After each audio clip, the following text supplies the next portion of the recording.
Brain, mind और soul, इनके बारे में डिफरेंसेस क्या होते हैं, इनका भेद क्या है, अगर ये आप जानोगे तो आप बहुत क्लियर हो जाओगे इन बातों से और आपको अध्यात्म जानने के लिए बहुत फ़ायदा होगा।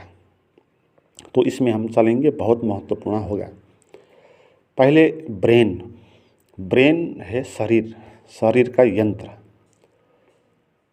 और मन, मन है विचारों का जाल। और आत्मा, आत्मा है वास्तविक चीज़ जो है वो आत्मा है। इन चीज़ों को हम समझें। ब्रेन, ब्रेन शरीर का ऑपरेटिंग सिस्टम है। हमारे शरीर में जो कुछ भी होता है, चाहे इंद्रियों के माध्यम से हो, चाहे शरीर के भीतर के विभिन्न अंगों के माध्यम से हो, जो कुछ भी हमको अनुभव होता है, उस अनुभव को जो जानने वाला है वो है ब्रेन। जैसे आपके पैर पे चोट आ गया, वो चोट जिसको अनुभव होता है वो ब्रेन है। ब्रेन को उसका अनुभव होता है और उसका अनुभव होने की अपनी एक प्रोसेस है। आपके पैर पे चोट आ गया और वहाँ से आपके ब्रेन तक वो खबर पहुँचाने के लिए नर्वस सिस्टम होता है, स्नायु, वहाँ से ब्रेन तक खबर ले जाएगा और आपके ब्रेन को पता चलेगा कि आपके पैर पर दुख हो रहा है। और दुख का अनुभव ब्रेन को क्यों होगा? क्योंकि उसको ठीक करना है। तो शरीर में चोट आ गया तो उस चोट को ठीक करने की व्यवस्था भी शरीर के भीतर ही होती है। तो उसको ठीक करने के पहले जानना होगा ना किस जगह पर क्या हुआ है। तो खबर आपके ब्रेन तक पहुंचना आवश्यक है। इसलिए शरीर पे हमको चोट का अनुभव होता है। पैर पे चोट आ गया, किसी जगह पे चोट आ गया, स्पर्श का अनुभव हुआ तो तुरंत आपका ब्रेन उसको जानता है और वो नर्वस सिस्टम के थ्रू जानता है। जैसे टेलीफोन के तार होंगे, बिजली के तार होंगे, तो एक जगह से दूसरी जगह पर वो तार के माध्यम से वो करंट जाएगा। ऐसे ही दुख का अनुभव भी ब्रेन तक जाने के लिए बहुत सूक्ष्म तार होते हैं हमारे शरीर में। उनको कहते हैं वो स्नायु की सिस्टम है, नर्वस सिस्टम है। इसलिए इन नर्वस सिस्टम को, इन नर्व को हम बंद कर दें, इनको निष्क्रिय कर दें तो ये खबर पहुंचा नहीं सकते और ब्रेन को पता नहीं होता। जैसे एनेस्थीसिया जैसी बेहोश करने वाली इंजेक्शन लगाते हैं ना हमारे शरीर में, जब ऑपरेशन करना है तो ऑपरेशन करते वक्त आपका कोई पैर ही काट ले, आपका पेट ही कोई चीर के अलग कर दे, तो भी एनेस्थीसिया दिया है तो आपको पता नहीं होगा। इतनी बड़ी पीड़ा का अनुभव आपको क्यों नहीं हुआ? क्योंकि वहाँ से आपकी ब्रेन तक जो खबर पहुँचाने वाली नर्व है, उन नर्व को इंजेक्शन लगा के वो सुषुप्त कर देते हैं, उनको निष्क्रिय कर देते हैं और वो खबर वहाँ तक नहीं पहुँचाता। इसलिए ब्रेन को पता नहीं होगा, इसलिए आपको पीड़ा का अनुभव नहीं होता। अद्भुत बातें हैं ना। छोटी सी चींटी भी आपके शरीर में उकली तो भी आपको अनुभव होता है, मगर इंजेक्शन लगा के आपको कोई पैर ही काट ले तो भी आपको पता नहीं होता। और फिर दूसरा पैर को कुछ हुआ तो आपको अनुभव होगा, उसी पैर को आपको अनुभव नहीं होगा जिस पैर को काट रहे हैं डॉक्टर। तो ये बिल्कुल विज्ञान की तरह ब्रेन काम करता है। वो पीड़ा का अनुभव भी ब्रेन को इसलिए होता है ताकि वो जाने कहाँ पर क्या हो रहा है, उसको पता हो, तो फिर शरीर के अनेक सेल्स को वो वहाँ पर ठीक करने के लिए भेजेगा। तो ब्रेन इस तरह जो भी बाहर आपको भौतिक अनुभव होगा उसका खबर लेने वाला और उसको आज्ञा देने वाला, ये कंट्रोलर की तरह काम करेगा। ये शरीर ही है, शरीर का ही हिस्सा है। हम ब्रेन को देख सकते हैं, ब्रेन में जो स्नायु के सिस्टम है उनको हम देख सकते हैं। तो एक मशीन है वो, और वो शरीर को अच्छा रखने के लिए, शरीर को चलाने के लिए वो एक प्राकृतिक व्यवस्था है, उसको कहते हैं वो ब्रेन है। आपकी आँख ने कुछ दृश्य को देख लिया और आपके आँख में उसका चित्र बनेगा और वो चित्र नर्वस सिस्टम के थ्रू ब्रेन तक पहुंचेगा, तो फिर ब्रेन को पता होगा, फिर ब्रेन उसको देखेगा, नहीं तो नहीं देखेगा। कान में कैसी आवाज़ आई, वो आवाज़ कान के जाली में गूंजेगा और उसको नर्वस सिस्टम के थ्रू ब्रेन तक खबर पहुंचेगी, तो फिर ब्रेन को पता होगा कि आपने कैसी आवाज़ सुनी, ब्रेन ही उसको सुनेगा। तो ये तो ब्रेन हो गया। फिर इसमें माइंड क्या है? इसमें माइंड क्या है? माइंड है विचारों का खेल। जो भी आपके शरीर में अनुभव होता है उसको पीछे से जो व्याख्या करने वाला है वो मन है। जैसे आपने आँख से देखा कोई फूल को, और फूल को देखने में जो प्राकृतिक सिस्टम होगी ब्रेन की, उसमें ये होगा कि वो फूल का चित्र आपके आँख में बनेगा और आँख उसकी खबर आँख से नर्वस सिस्टम ब्रेन तक ले जाएगा और फिर ब्रेन उसको देखेगा। देखना ब्रेन से हो जाएगा, मगर पीछे से जो आप कहते हैं ना कि ये फूल है, ये गुलाब का फूल है, ये अच्छा फूल है, ये बुरा फूल है, ये सुंदर फूल है, ये सुंदर फूल नहीं है, इस फूल को भगवान के में चढ़ाना है, इसको नहीं चढ़ाना है, पीछे से जो आप व्याख्या करते हैं ना, वो व्याख्या करने वाली व्यवस्था वो है माइंड, वो है मन। मन कोई वास्तविक चीज़ नहीं है। मन हवा जैसा है। मन चीज़ों को जब शरीर देखेगा, ब्रेन देखेगा, सुनेगा, जानेगा, पीछे से उसकी जो व्याख्या करेगा ना, वो व्याख्या करने वाला मन है। और वो मन कैसे पैदा होता है? पहले जो आपने देखा, सुना, जाना, तो उसका रिकॉर्ड होता है ना। हमारे मन में पहले आपने जो भी देखा, सुना, जाना, उसका वो सब डाउनलोड होकर बैठा है भीतर, वो चित्र, छवियाँ, स्मृतियाँ, घटनाएं जो भी। तो जब भी आपका ब्रेन देखेगा किसी फूल को, तो फिर पीछे से मन उसकी व्याख्या करेगा, और वो व्याख्या कहाँ से आएगा? पहले आपने देखी हुई जो फूल है, पहले भी आपने गुलाब का फूल देखा है, पहले भी आपने कहा है कि अच्छा है या बुरा है, तो पहले जो आपके भीतर बैठा है स्मृतियाँ, वो स्मृतियाँ के कारण उसको जो व्याख्या करेगा वो कहता है वो मन है। इसलिए जो चीज़ आपने कभी देखी नहीं, सुनी नहीं, वहाँ मन नहीं आएगा। जैसे पहली बार आपने किसी चीज़ को देखा जो पहले आपने देखा नहीं था, तो फिर पीछे से व्याख्या आप कर नहीं पाओगे, क्योंकि आपने पहले देखा ही नहीं, तो वहाँ फिर मन नहीं आएगा। तो मन बासी होता है, वो वास्तविक नहीं होता। मन विचारों का खेल है। वो विचार जहाँ जमा होता है, वो अनकॉन्शियस माइंड में विचार पैदा होता है, वो वहाँ कलेक्शन होता है, वहाँ से निकल के जो चीज़ों को प्रति व्याख्या करता है वो मन है। इसलिए मन वास्तविक चीज़ नहीं है। इसलिए मन में जो पीड़ा, दुख, सुख का अनुभव होता है वो वास्तविक भी नहीं होता है ना। जैसे शरीर में जो आपको पीड़ा होती है वो वास्तविक होती है। आपके पैर पे चोट आई तो आपको ब्रेन ने जाना वहाँ बहुत दुख हो रहा है, तो वो दुख आपको वास्तविक हो रहा है, क्योंकि आपके पैर में ब्लड निकल रहा है, वहाँ घाव हो गया है, वास्तविक है। मगर आपके मन में किसी चीज़ का विचार आया और आप भयभीत हो गए, और जो भय का आपके भीतर पीड़ा हुआ ना, वो भय वास्तविक नहीं है, क्योंकि आपके किसी शरीर के अंग पर वो भय पैदा नहीं हुआ। इसलिए ब्रेन नहीं जानेगा भय को। ब्रेन तो वास्तविक चीज़ को ही जानेगा। वास्तविक शरीर में कुछ हुआ, सेंसेशन हुआ, तो ब्रेन जानेगा।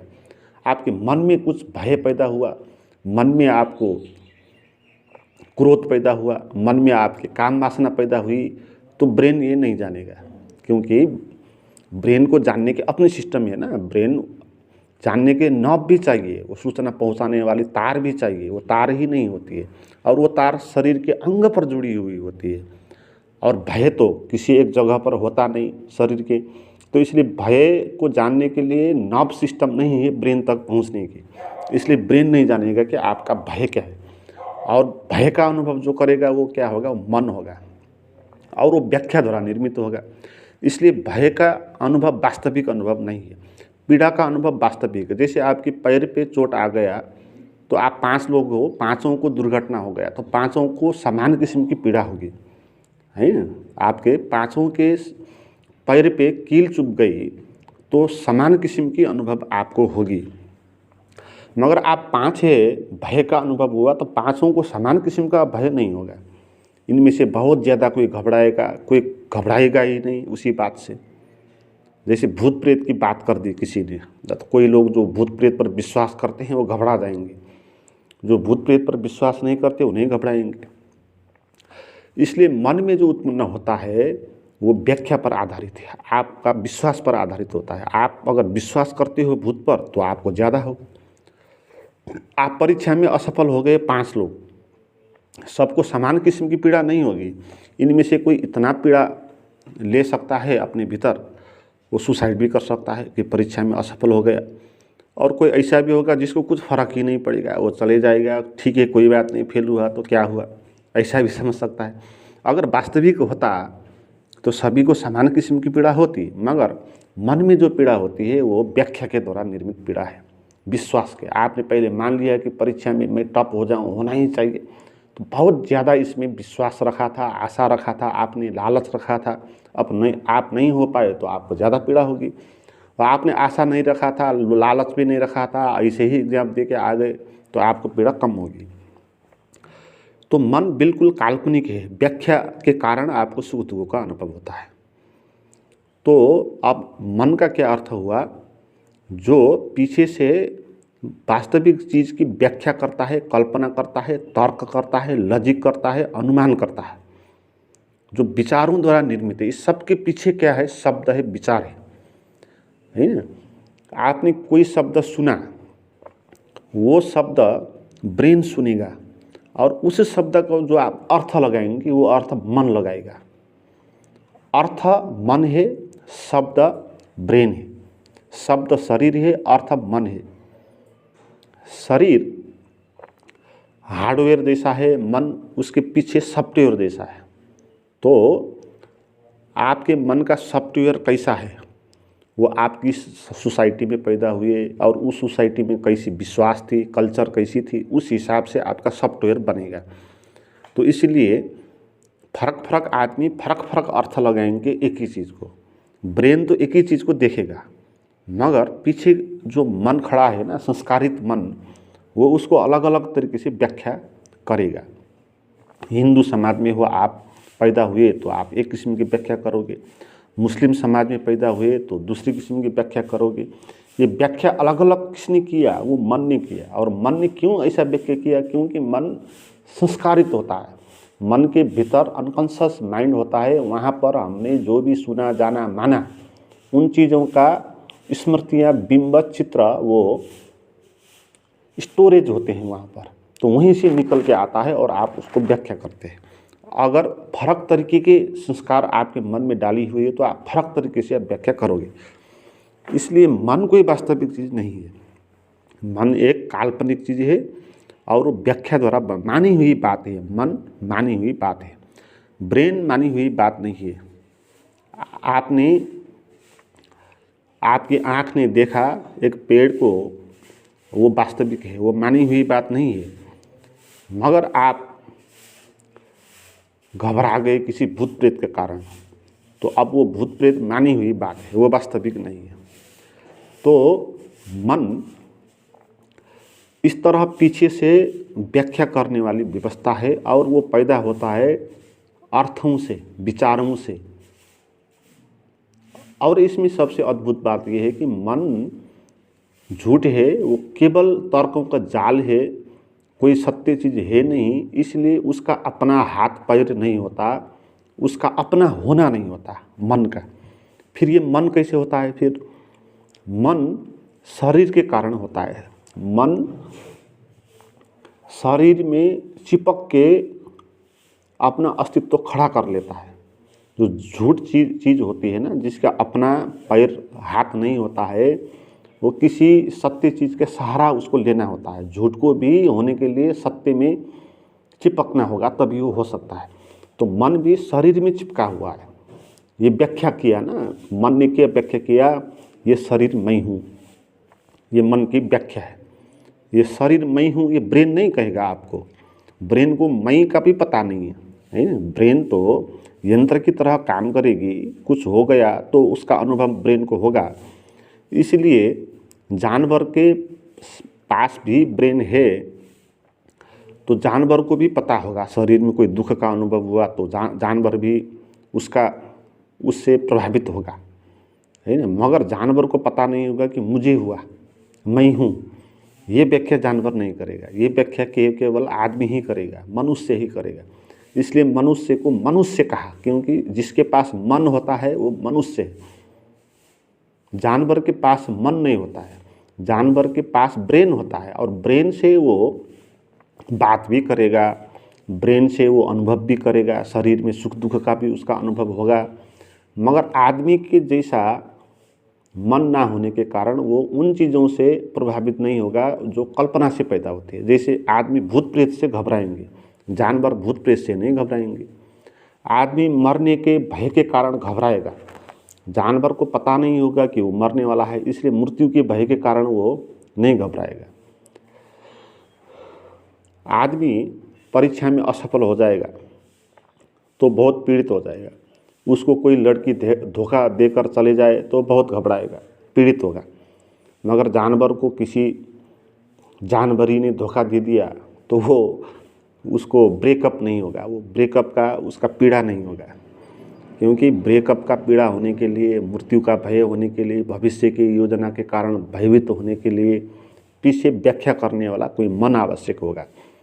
तो इसीलिए जानवर और आदमी में इतने फ़र्क है। इसका अर्थ ये नहीं है कि आदमी जानवर से भी गया गुजरा है, आदमी जानवर से श्रेष्ठ है, क्योंकि मन ने आदमी को श्रेष्ठ बनाया। इसलिए मन आदमी को श्रेष्ठ भी बनाता है, और श्रेष्ठ बनाने के कारण मन आपको पीड़ित भी करता है, बंधन भी डालता है। ये आदमी के साथ दोनों चीज़ हो गई कि मन के कारण आदमी ऊपर भी उठ सकता है, लॉजिक है ना, तो लॉजिक के कारण आदमी ने बहुत सारा आविष्कार भी किया है। जानवर ने वो आविष्कार कर नहीं पाया, लॉजिक नहीं था ना, ऐसा करके ऐसा होगा, तो वो सोच नहीं सकते इस तरह। आदमी ऐसा ऐसा करके ऐसा हो सकता है, तो एक चीज़ को देखेगा फिर दूसरी चीज़ को आविष्कार कर सकता है, वो उसके लॉजिक वाला मन है ना। तो मन के कारण आदमी ने बहुत सारे आविष्कार किया है, मगर इसी मन के कारण आदमी बंधन में भी पहुंच गया। इसी मन के कारण आदमी भविष्य के डर के, मृत्यु के डर से भी भयभीत होता, परीक्षा के असफलता के कारण भयभीत होता। कोई उस धोखा देकर जाए तो भी वो पीड़ित होगा, क्योंकि मन व्याख्या करता है ना। मन पहले व्याख्या करता है कि ये मेरी है ना। जब मेरी है कहेगा और वो दूर चली जाएगी तो आपको भी वो ले जाएगी, है ना। तो ये नाफा घाटा दोनों ही होगा। तो मन में जो समस्या होता है वो बिल्कुल अलग है, वो व्याख्या के द्वारा होती हुई, इल्यूजन के कारण पैदा होती हुई समस्या है। इसलिए जो मेंटल इलनेस होते हैं ना, मानसिक रोग होते हैं, वो और शारीरिक रोग कितने भिन्न होते हैं। मानसिक रोग होने के लिए न शरीर के अंदर कोई वायरस जाता है, न शरीर का कोई अंग डैमेज होता है। शारीरिक रूप से आप पूरे ही स्वस्थ होते हो, फिर भी आपको मानसिक रोग लगता है। तो मन बिल्कुल अलग हो गया ना शरीर से।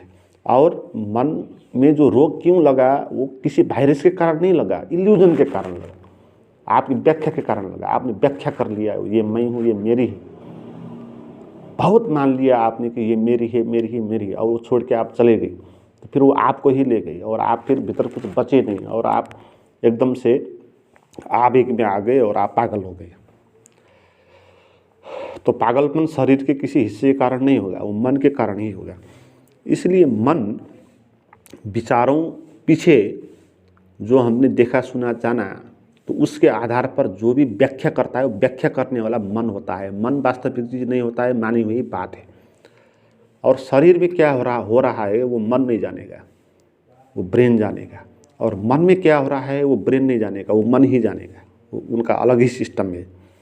और इसमें फिर आत्मा क्या है, इसमें आत्मा उस चीज़ का नाम है जो वास्तविक है, जो व्याख्या और कल्पना के द्वारा जिसको जानना नहीं पड़ता, जो अपने आप है, उसका नाम आत्मा है। अब इनमें देखिए आप, ब्रेन अपने आप है, ब्रेन सत्य है और आत्मा भी सत्य है, वो भी अपने आप है। बीच में मन कहीं नहीं है, वो शरीर में चिपक के अपने को मानते हैं कि मैं हूँ, और वो विश्वास और विचारों के खेल के द्वारा निर्मित हुआ है। तो वास्तविक मन नहीं है, वास्तविक एक ब्रेन है, एक आत्मा है। मगर जो ब्रेन है वो क्षणिक है, ब्रेन की अपनी सीमा है, क्योंकि ब्रेन इस शरीर को ही जान सकती है, इससे बाहर और कुछ जान नहीं सकती।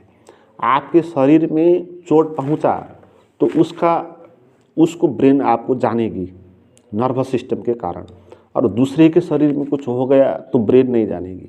तो इसलिए ब्रेन की सीमा है, वो इस 5-6 फुट के शरीर के अंदर क्या होता है उसका ही खबर वो जानेगी। मगर और ब्रेन क्या है कि क्षुद्र है, क्षणिक है। ब्रेन एक दिन बूढ़ी हो जाएगी, वृद्ध हो जाएगी, इसके सेल्स खत्म होते जाएंगे और नर्वस सिस्टम काम करना बंद कर देगी, तो एक दिन शरीर मर जाएगा, ब्रेन भी खत्म हो जाएगा। इसलिए क्षणिक की शाश्वत नहीं है, ये प्राकृतिक यंत्र है। जब तक शरीर होता है तब तक होती है, शरीर खत्म होने के कारण ये भी खत्म हो जाती है। सत्य होकर भी ये क्षणिक है। मगर आत्मा ऐसी है जो न कभी जन्म होती न कभी मरती, वो सदा से है ना। ब्रेन भौतिक चीज़ है, भौतिक सत्य है, आत्मा अभौतिक सत्य है, दोनों सत्य है। मगर ब्रेन आत्मा को जान नहीं सकती, क्योंकि आत्मा तो वो है जो सब चारों तरफ फैली हुई है, अनंत है, बोधमय है और निराकार है और शरीर से अलग है। और ब्रेन तो उन्हीं चीज़ को जान सकता है जो जिसका खबर वहाँ तक पहुँचता है, और नर्वस सिस्टम वहीं तक जा सकता है जहाँ पदार्थ है, और आत्मा तो कोई पदार्थ नहीं, तो आत्मा तक नर्व सिस्टम तो फैला हुआ नहीं है। तो इसलिए ब्रेन आत्मा को नहीं जान सकता, पहली बात। और दूसरी बात, मन भी आत्मा को जान नहीं सकता। क्योंकि मन एक है विचार, तर्क, चिंतन करने की व्यवस्था है ना। तो वास्तविक चीज़ को वो कैसे जानेगी, क्योंकि मन खुद ही काल्पनिक चीज़ है ना। जो खुद ही काल्पनिक चीज़ हो वो वास्तविक चीज़ को कैसे जानेगी। और आप इसको इस तरह भी ले, मन है किसी चीज़ के बारे में अनुमान करने की व्यवस्था, व्याख्या करने की व्यवस्था। उस चीज़ को जानने की व्यवस्था मन नहीं है, उस चीज़ को जानने की व्यवस्था तो ब्रेन है। उसके बारे में व्याख्या करना हो तो मन है। तो मन और ब्रेन का डिफरेंस आप पहले जान लें। आपने किसी एक पेड़ को देख लिया, आपकी आँख में वो पेड़ का दृश्य बना और नर्वस सिस्टम के थ्रू ब्रेन तक खबर पहुंची, और आपका ब्रेन ने जाना, उस चित्र को जाना, उसको देखा, देखने का प्रोसेस ब्रेन ने कर लिया। और माइंड क्या करेगा इसमें कि उसकी व्याख्या करेगा, कि उसको कहेगा, कि उसको नाम देगा कि ये पेड़ है, ये पीपल का पेड़ है, इसका पत्ता हरा है और ये इस काम में आता है। ये सब व्याख्या पीछे से जो करेगा वो मन होगा। तो मन पेड़ को नहीं देखेगा, है ना, मन पेड़ को देखेगा नहीं। मन तो जो ब्रेन ने देखा पेड़ को, उसके पीछे से व्याख्या करेगा। तो ये व्याख्या करने वाली जो व्यवस्था होता है वो चीज़ों को देख नहीं सकती, है ना। देखने वाली तो और बात है। तो इसलिए मन किसी चीज़ को देख नहीं सकता, सुन नहीं सकता। जो देखा गया, सुना गया, उसकी वो व्याख्या करेगा। तो व्याख्या जो करेगा वो वास्तविक चीज़ होगा नहीं। और व्याख्या तभी आवश्यक होगी जब आप जानते नहीं। जब आप जानते हो तो व्याख्या की आवश्यकता नहीं होगी। इसलिए जब आप आत्मा का अनुभव करते हो तब वहाँ मन नहीं बचेगा। आप इसको ऐसे समझ लें, जैसे आपने हिमालय को देखा नहीं, तो आप हिमालय के बारे में व्याख्या करेंगे कि हिमालय ऐसा होगा, वैसा होगा, ये होगा, इसका कलर ऐसा होगा, इतना हाइट होगा, इतनी ठंडी होगी। ये सब अनुभव मन करेगा।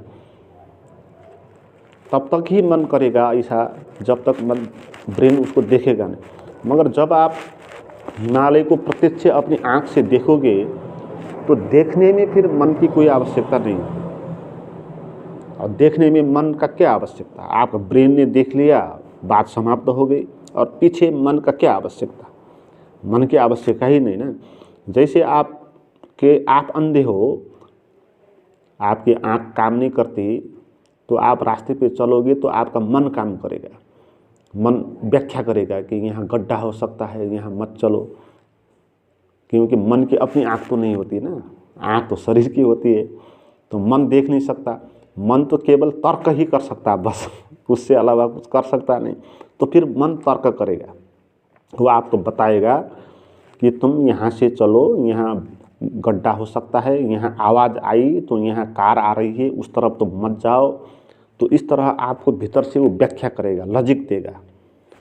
मगर आपके पास आँख है तो फिर आपके लॉजिक की क्या आवश्यकता, आप आँख से देख रहे हो तो चलो, फिर मन की व्याख्या आपको काम में नहीं आएगी, और मन की व्याख्या भी क्यों करेगा, फिर आप देख ही लिया। तो ऐसी बात है, जब आप आत्मा को देखोगे, जानोगे, तो आप उसको प्रत्यक्ष जानोगे ही, तो मन की व्याख्या की क्या बात वहाँ। जब आप जानते नहीं हो आत्मा के बारे में, तो मन आपको व्याख्या करेगा कि हाँ आत्मा ऐसी होती है, आत्मा विराट होती है, निराकार होती है, तो इस तरह वो व्याख्या करेगा। जब आपने आत्मा खुद ही अनुभव किया प्रत्यक्ष, तो फिर मन बचेगा नहीं वहाँ पर, वो व्याख्या करने वाली चीज़ उसकी आवश्यकता ही नहीं, और वो जान भी नहीं सकता, मन जान ही नहीं सकता, आत्मा को नहीं, किसी को भी जान नहीं सकता। मन तो केवल व्याख्या करेगा बस, वो व्याख्या की बात, वो तो एक लैंग्वेज है, वास्तविक चीज़ नहीं है। तो फिर आत्मा को कौन जानता है? जब हम आत्मा को अनुभव करते हैं, ब्रेन जान नहीं सकता, मन उसको जान नहीं सकता, तो कहते हैं आत्मा खुद ही खुद को जानती है, आत्मा को ही जानती है। जब आपका आत्मा का अनुभव होगा तो खुद ही वो खुद को जानती है, उसको ब्रेन भी जान नहीं सकता, मन भी जान नहीं सकता। मित्रों, इस तरह आप ब्रेन और मन के बारे में गहन अध्ययन करके आप भीतर उस एक्सपेरिमेंट करके आत्मा का अनुभव करना चाहते हो, तो उसके लिए मेरे पास कुछ प्राइवेट गहन मेडिटेशन की वीडियोज़ भी है, प्रवचन की वीडियोज़ भी है, वो आप मुझे ले सकते हैं। उसको प्राप्त करने के लिए डिस्क्रिप्शन में जो व्हाट्सएप का नंबर और लिंक है वहाँ पर चैट करें। Thank you.